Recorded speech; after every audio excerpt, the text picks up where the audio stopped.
Saudara, ini salah satu tema yang sangat sulit ya, yang pernah saya persiapkan. Karena saya juga sharing sama Pak Heru gitu ya.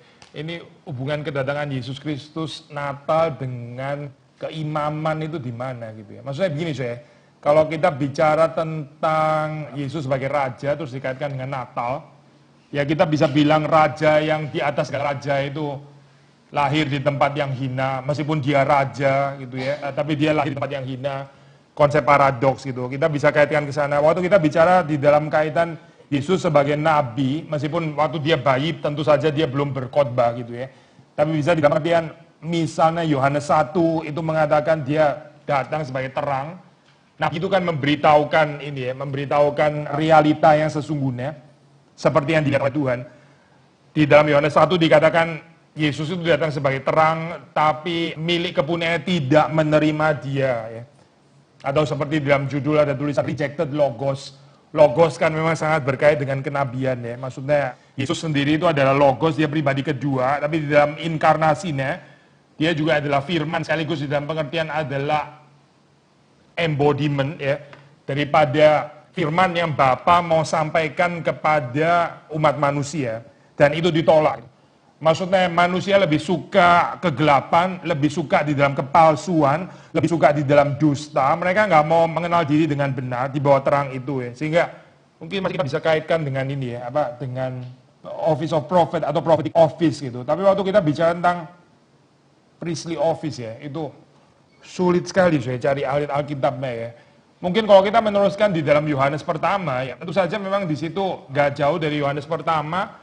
Atau even masih di dalam Yohanes pertama ya, itu ada istilah Yohanes Pembaptis yang mengatakan behold the Lamb of God. Itu memang bicara tentang imam betul gitu. Tapi bagian ini sudah nggak terlalu berkaitan dengan Natal ya sebetulnya ya. Karena bukan behold the Lamb of God terus Yesus bayi gitu misalnya. Kan enggak ya, itu Yesus sudah dewasa pasti gitu. Jadi mengaitkan bagian ini dengan peristiwa Natal itu ya bisa saja tapi very indirect ya. Tapi setelah saya bergumul akhirnya mungkin ketemu ayat yang hopefully nggak terlalu mekso, yaitu dari Lukas ya.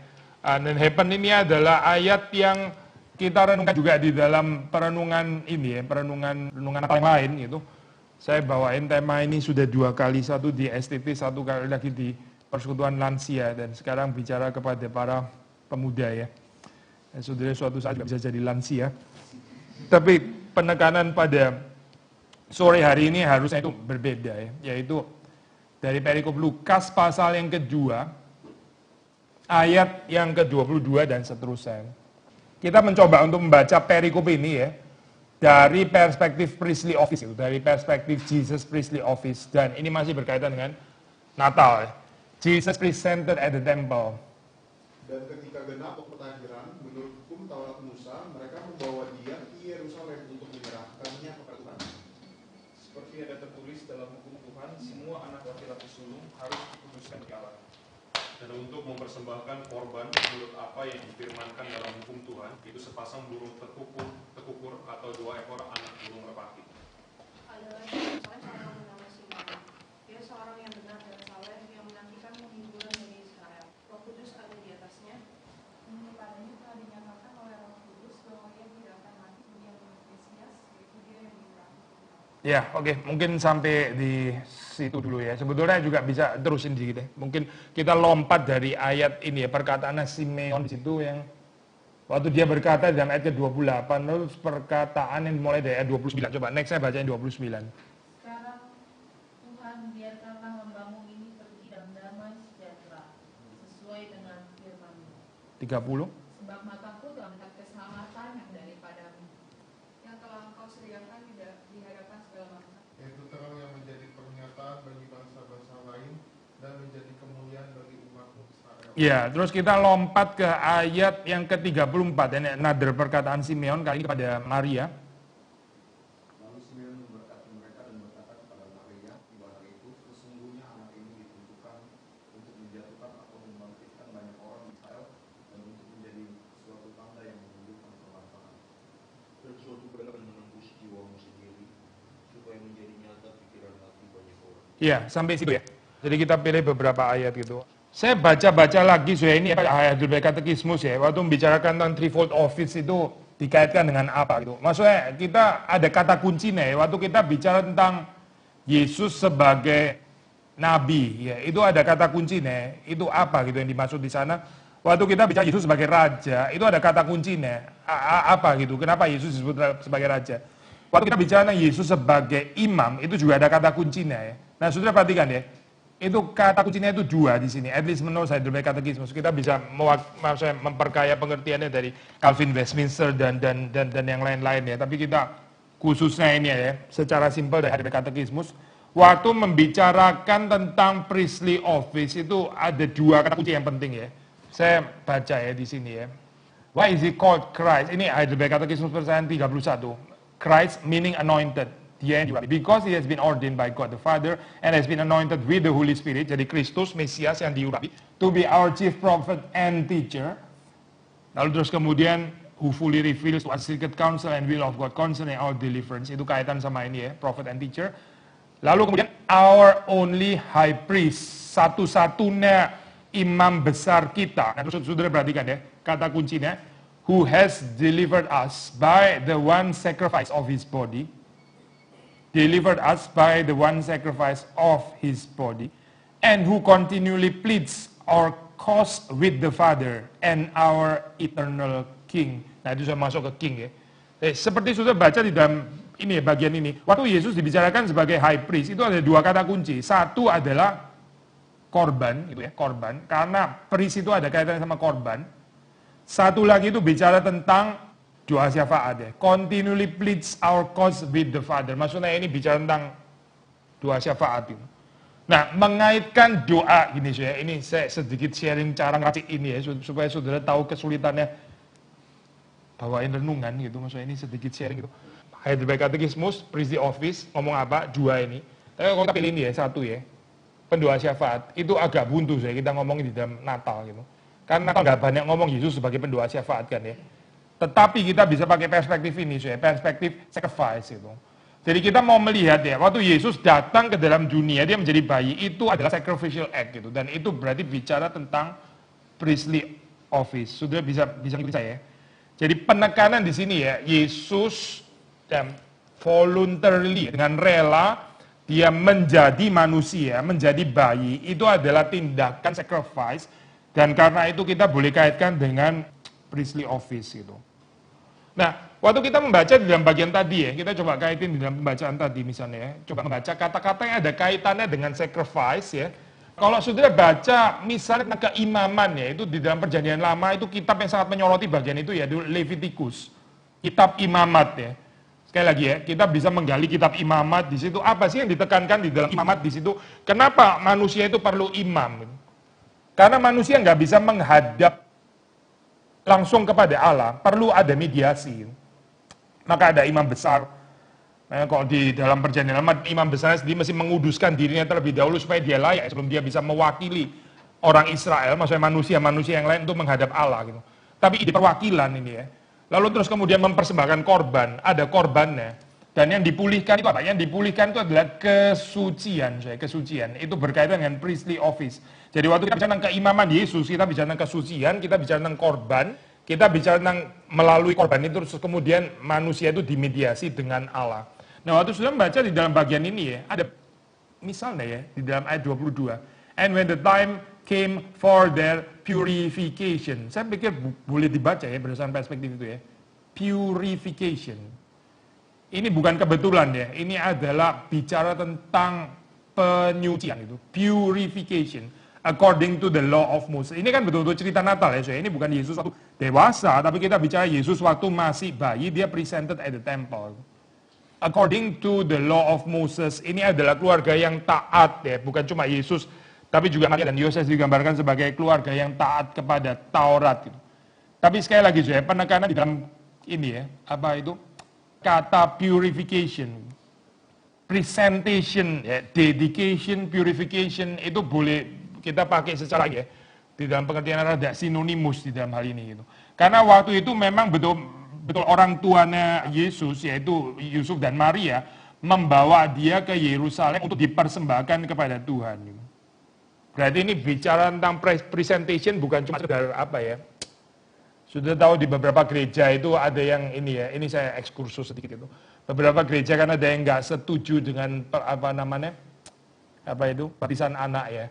Mereka percayanya baptisan dewasa gitu, tapi mereka nggak ada baptisan anak, tapi ada konsep yang menggantikan, yaitu konsep penyerahan anak gitu kan ya. Ini penyerahan anak, memang bukan baptisan, tapi mereka pakai istilah penyerahan anak, itu presentation gitu ya. Saya nggak sedang di dalam ini sesuai atau polemical dengan konsep itu, tapi poinnya itu presentation itu maksudnya apa gitu. Waktu kita menyerahkan itu maksudnya apa gitu. Memang ini mereka juga bilang itu bukan sakramen ya, presentation itu. Nah, waktu Yesus dipresent deh, memang ini bukan kategori sakramen kan, sakramen kan cuma dua, baptisan atau ini kan ya, satu lagi itu adalah perjamuan kudus itu. Tapi presentation ini artinya apa sih? Saya khawatir waktu kita memikirkan bagian ini ya, gambaran kita itu very low gitu, bukan high view of presentation, tapi low view of presentation.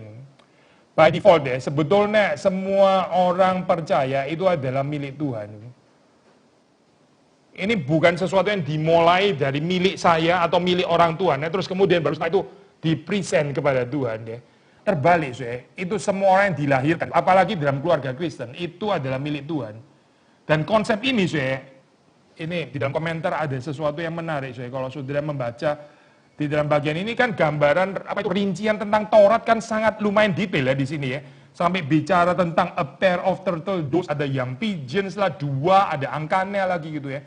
Detail sekali, dan kalimat according to the law of Moses, the law of God dan sebagainya, itu diulang-ulang di dalam bagian ini ya. Jadi ada pengaturan Taurat. Nah, waktu saudara membaca di dalam Taurat, itu ternyata ada gambaran bahwa anak sulung ya, itu kalau menurut Bilangan 18, ayat 15, 16, itu bisa diredeem. Konsepnya itu konsep menebus ya, dengan 5 sikal perak ya bahasa Indonesia. Coba kita baca bagian ini. Numeri atau Bilangan 18, 15, 16. Boleh tolong bacain nggak? Semua yang terdahulu lahir dari kandungan segala yang hidup, yang dipersembahkan mereka kepada Tuhan, baik dari manusia maupun dari binatang, adalah bagiannya. Ya. Hanya haruslah kamu menebus anak sulung manusia, juga anak sulung binatang yang najis haruslah kamu tebus. Ya, terus ada 5 sikal perak gitu ya. Sudah selesai ayatnya ya?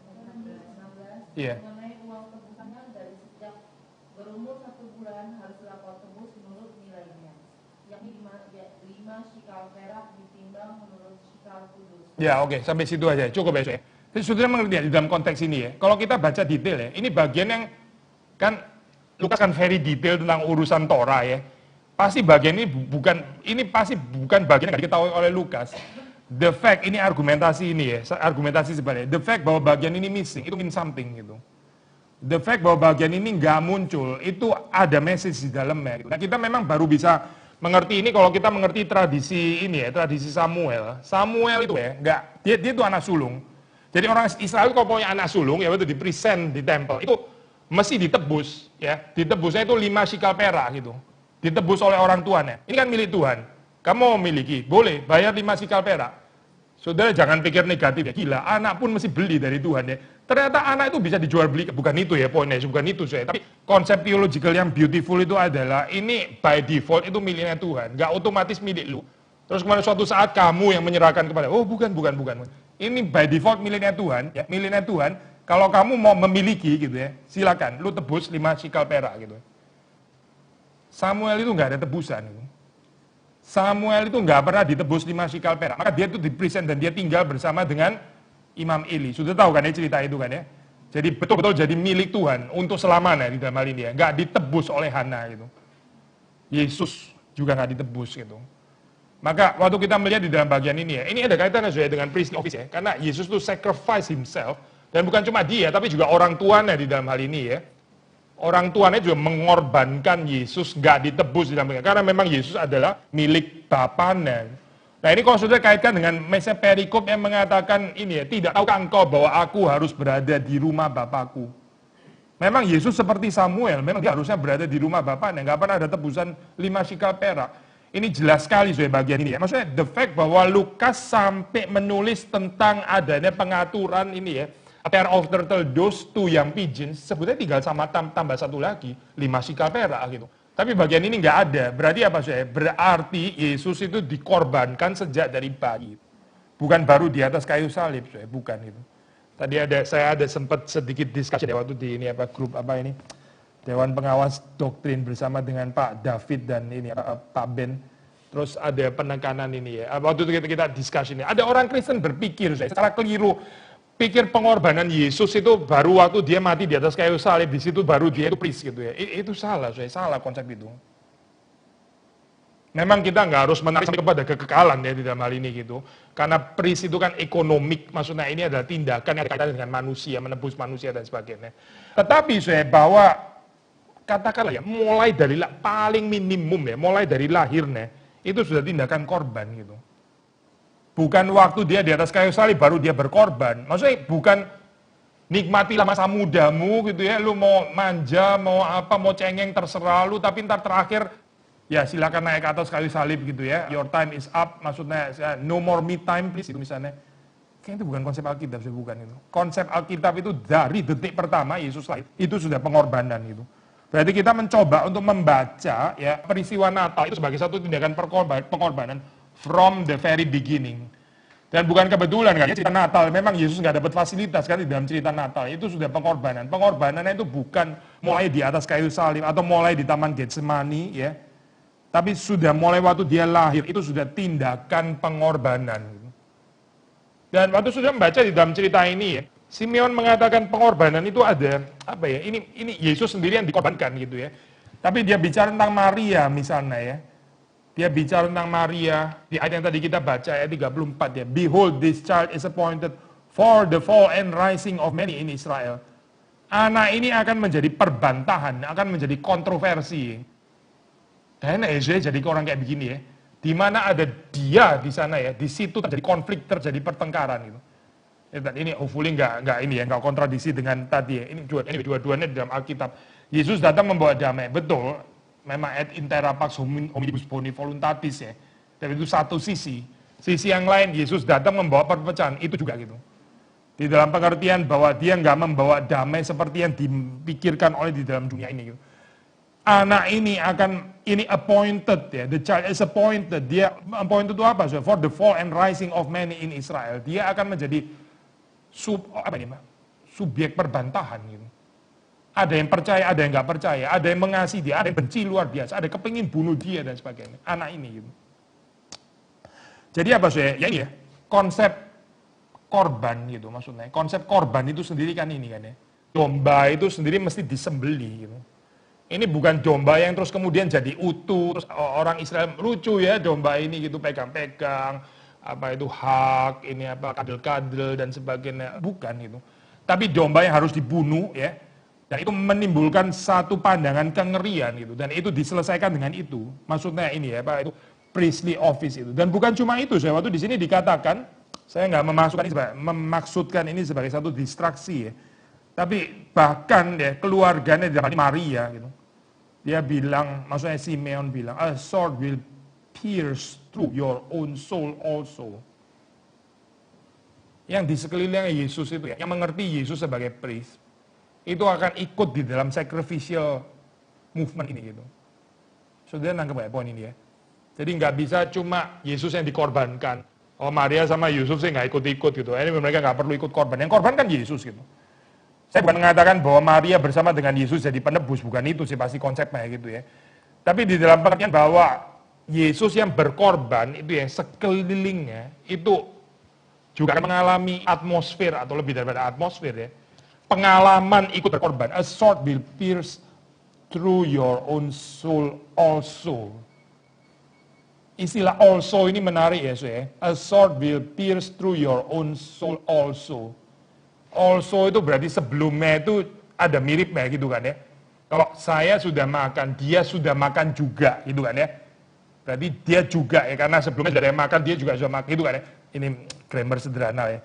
Waktu dikatakan di sini, a sword will pierce through your own soul also. Maksudnya, of course sebelum Maria yang terutama akan mengalami pain yang sangat berat pengorbanan ini adalah ya Yesus Kristus sendiri gitu. yang akan menjadi pembantahan, dia menjadi tanda yang ditentang, that is opposed dan sebagainya. Dan di dalam ini saya, di dalam gambaran seperti ini ya, di dalam gambaran seperti inilah itu Natal itu dibicarakan. Kemarin saya waktu saya bahas di lansia, saya lupa waktu di SCT mungkin juga ngomong poin ini ya. Kita itu seringkali bahas Natal itu dalam gambaran ini ya, apa yang cocok dengan Christmas mood yang enak-enak, pohon Natal gitu ya. Orang nyanyi-nyanyi jingle bell, terus apalagi bagi-bagi kado, tukar kado lah dan sebagainya gitu, reuni keluarga, makan turki lah dan sebagainya. Tetapi saya, gimana dengan cerita anak-anak yang dibunuhin oleh Herodes itu gitu. Itu kan dibunuhin gara-gara Natal ya actually gitu. Karena Herodes upset nggak bisa ketemu dengan anak yang asli itu mana gitu. Pembunuhan itu termasuk di dalam cerita Natal gitu. Kenapa ini kita nggak suka ngomong ini ya? Karena nggak ada konsep priestly office sebetulnya gitu. Karena nggak ada konsep priestly, yang ada adalah gambaran Natal yang bisa menjerumuskan kita dengan mood Christmas yang sangat menyenangkan, yang sudah tahu lah maksudnya ya. Lilin-lilin, terus kemudian redup-redup dan sebagainya. Silent night. Anak-anak kecil nyanyi ya, dikasih sayap-sayapan. Kita suka gambaran kayak begitu. Saya bukan bilang ini gambaran sesat, bukan gitu. Tapi ini gambarannya nggak lengkap sebetulnya gitu. Gambaran yang tidak lengkap ya. Gambaran yang lengkap itu ada anak dibunuh-bunuh gitu. Anak di bawah umur 2 tahun dibunuh-bunuhin sama Herodes. Itu termasuk cerita Natal kan sebetulnya gitu. Dan bahwa di dalam nubuatan Simeon ini dikatakan anak ini ya, baru anak loh saya, lagi lucu-lucunya gitu ya.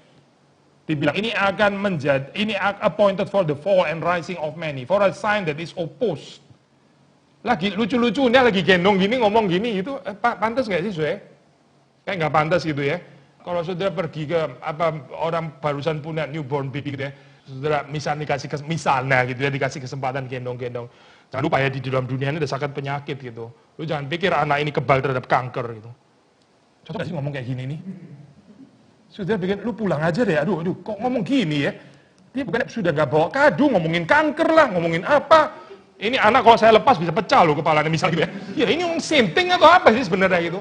Kira-kira gitu lah, soalnya atmosfernya diomong Simeon kira-kira gitu, tapi bukan karena Simeon psikopat, bukan loh. Ini nubuatan gitu. Anak ini appointed for the fall and rising of many gitu. Itu dengernya Maria jantungnya semua copot gitu ya. Ini baru lahir kayak gini, diomongin kayak begini. Dia akan menjadi a sign that is opposed. Nggak cukup dengan istilah itu, dia bilang kamu sendiri juga akan tertusuk gitu kan. Ini cocok sih ngomong kayak gini di dalam peristiwa bayi baru lahir, everybody celebration dan sebagainya. Ya, sudah melihat di sini ya, di dalam gambaran cerita Natal yang asli ya di dalam Alkitab, itu very clear ada theology of the cross itu. Jelas sekali gitu. Tapi kita nggak suka bicara itu, kita suka bicara bayi lucu lah, palungannya juga dihias-hias lah dan sebagainya. Akhirnya palungan yang menarik, yang kasar, yang bau dan sebagainya. Akhirnya somehow ditacap gimana jadi acceptable to us gitu ya. Bukan cuma acceptable, tapi kalau bisa kita menginginkannya supaya ada dekorasi itu gitu ya. Di Jerman itu ada ini ada museum-museum apa namanya saya lupa istilahnya sampai. Tapi istilahnya itulah Pak. Museum itu isinya adalah di daerah Jerman Selatan ya, itu orang suka bikin kayak gitu. Model apa ya, miniatur palungan-palungan itu. Apa sih itu namanya Apa ya istilahnya ya? Sampai lupa saya istilahnya. Jadi ada palungannya, ada gembalanya, ada bayi Yesus, ada Maria, ada Yosef, ada orang Majus gitu ya. Itu sampai bikin ada museumnya itu gambaran gitu. Terus kita tahu, oh ini dari abad 16, yang abad 17, yang ini dibikin orang dari Nuremberg, yang ini dari München, yang ini. Waduh, satu museum isinya itu semua luar biasa gitu ya. Tapi nggak ada satu pun yang terus kemudian ada Herodes bawa-bawa pisau lari-lari gitu ya. Nah, dari bagian itu nggak pernah masuk saya di dalam cerita miniatur tuh nggak ada. Always exclude gitu. Nggak ada. Yang ada adalah gambaran yang, aduh ini lucu ya, ini palungan kayak gini ya. Saya mau dong ini di mana gitu ya. Kayak satu barang apa ini collectible gitu maksudnya. Tapi kalau saudara baca di dalam Lukas ya, kalau saudara baca di dalam ya maksudnya Injil yang lain, saudara baca di dalam Injil sinoptik yang lain, itu dibaca di dalam Yohanes ya. Gambarannya itu nggak sepleasant itu gitu. Gambaran Natal yang merely pleasant atau exclusively pleasant itu kehilangan priestly office sebetulnya gitu. Nggak ada priestly office-nya di situ. Nggak ada Yesus sebagai imam.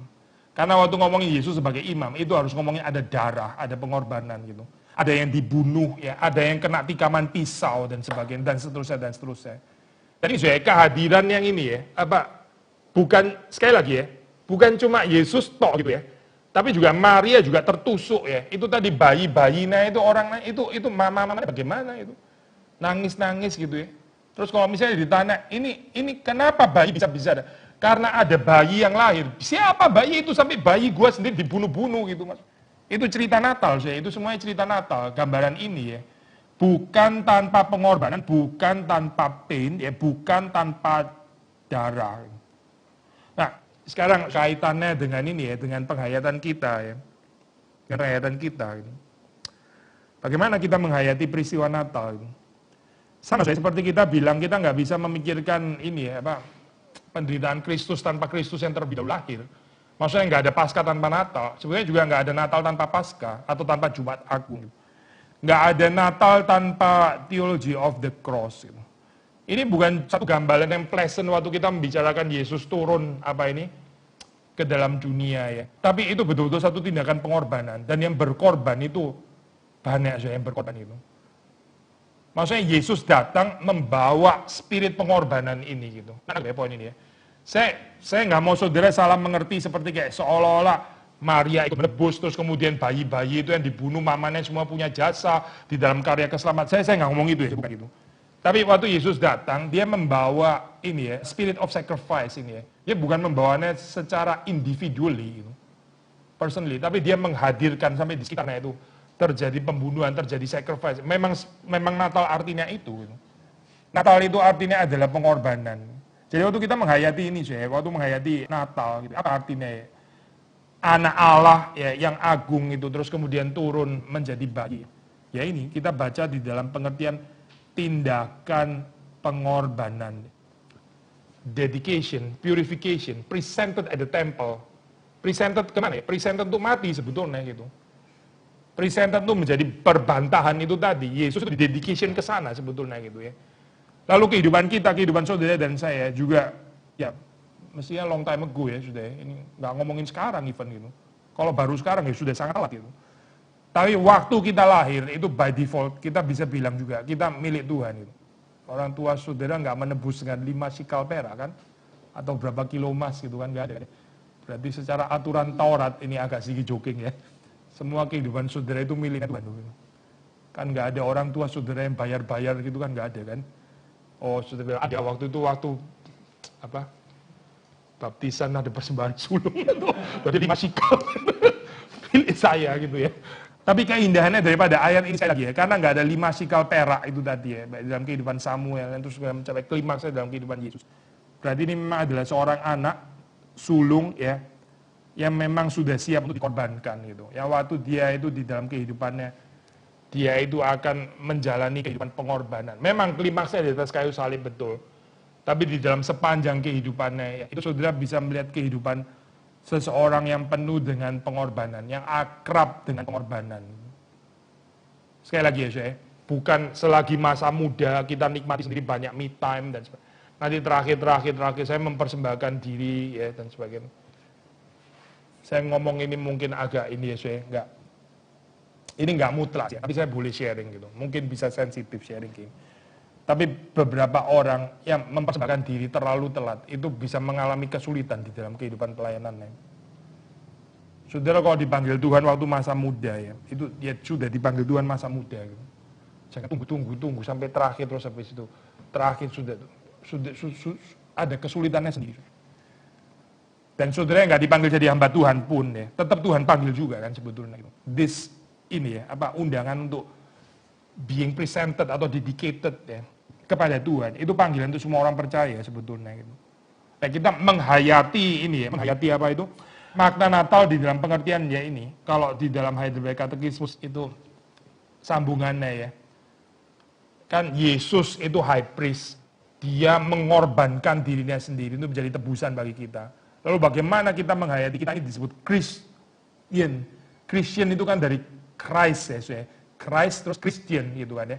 Kita ini disebut Christian, meaning itu kita ini seperti Kristus apa aja. Berarti kita juga diurapi gitu.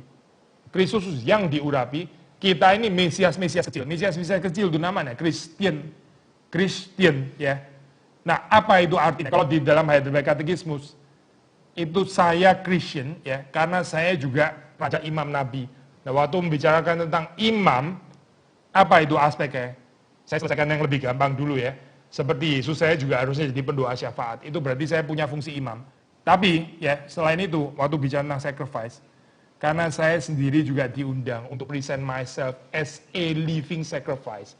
Setiap orang Kristen itu punya fungsi imam. Di dalam hal apa? Karena mereka diundang untuk present themselves as living sacrifices kepada Tuhan. Jadi seperti Kristus juga. Kristus sacrifice untuk kita. Tapi kita Christian kan ya.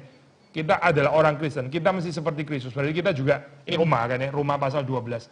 Persembahkan dirimu itu sebagai living sacrifice. Sebagai persembahan yang hidup di hadapan Tuhan. Itu berarti kita bicara fungsi imam ya. Natal itu seharusnya mendorong kita untuk lebih lagi mempersembahkan kehidupan kita kepada Tuhan. Karena memang kita adalah milik Tuhan gitu. Mungkin poin terakhir saya sudah pernah sharing ini juga di kebaktian gitu ya. Menarik di dalam pandangannya Irenaeus ya. Irenaeus, kalau kita konsep ini, konsep soteriologi kita kan cenderung kepada penggantian ya, konsep penggantian, penal substitusi gitu. Dan biasanya disorot klimaksnya yaitu disalib, betul kan ya.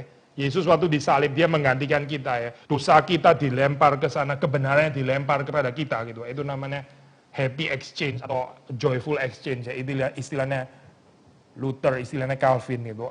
Ya, nggak salah sih dengan konsep itu.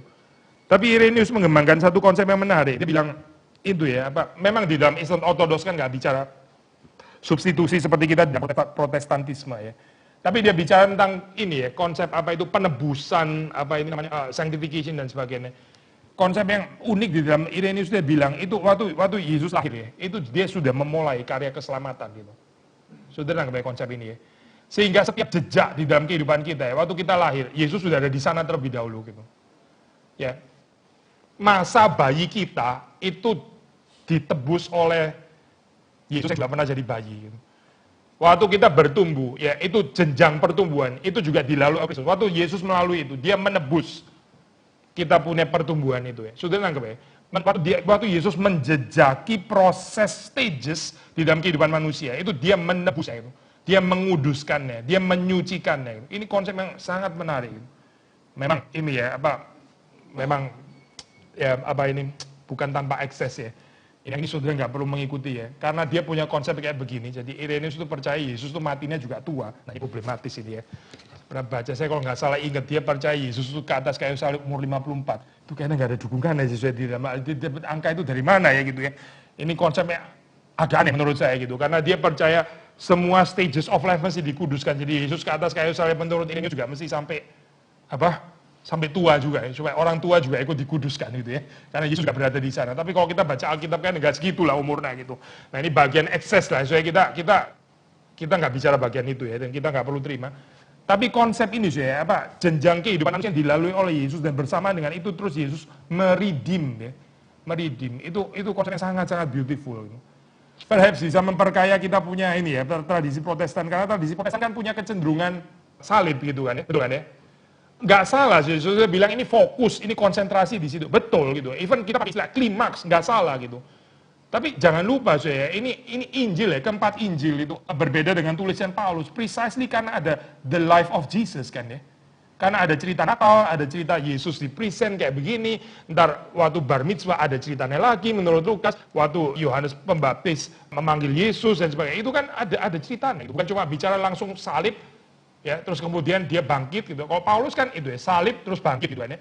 Very konsentrasi gitu. Tapi kalau di dalam Injil sinoptik di dalam Yohanes, saudara mendapat cerita kehidupan Kristus gitu. Jadi menurut Roh Kudus ya, ini penting gitu. Life of Jesus itu penting. Gitu. Dan nggak usah dibenturkan dengan tradisi Paulus yang fokus kepada salib dan kebangkitan gitu ya, atau kematian dan kebangkitan. Nggak harus dibenturkan, karena dua ini saling melengkapi. Nah, keunikan daripada ini gambaran life of Jesus gitu ya. Jadi kita bisa melihat bukan hanya disalib saja Yesus itu menjalankan penebusan gitu ya. Tapi sejak dia datang jadi bayi ya, itu karya keselamatan itu sedang terjadi.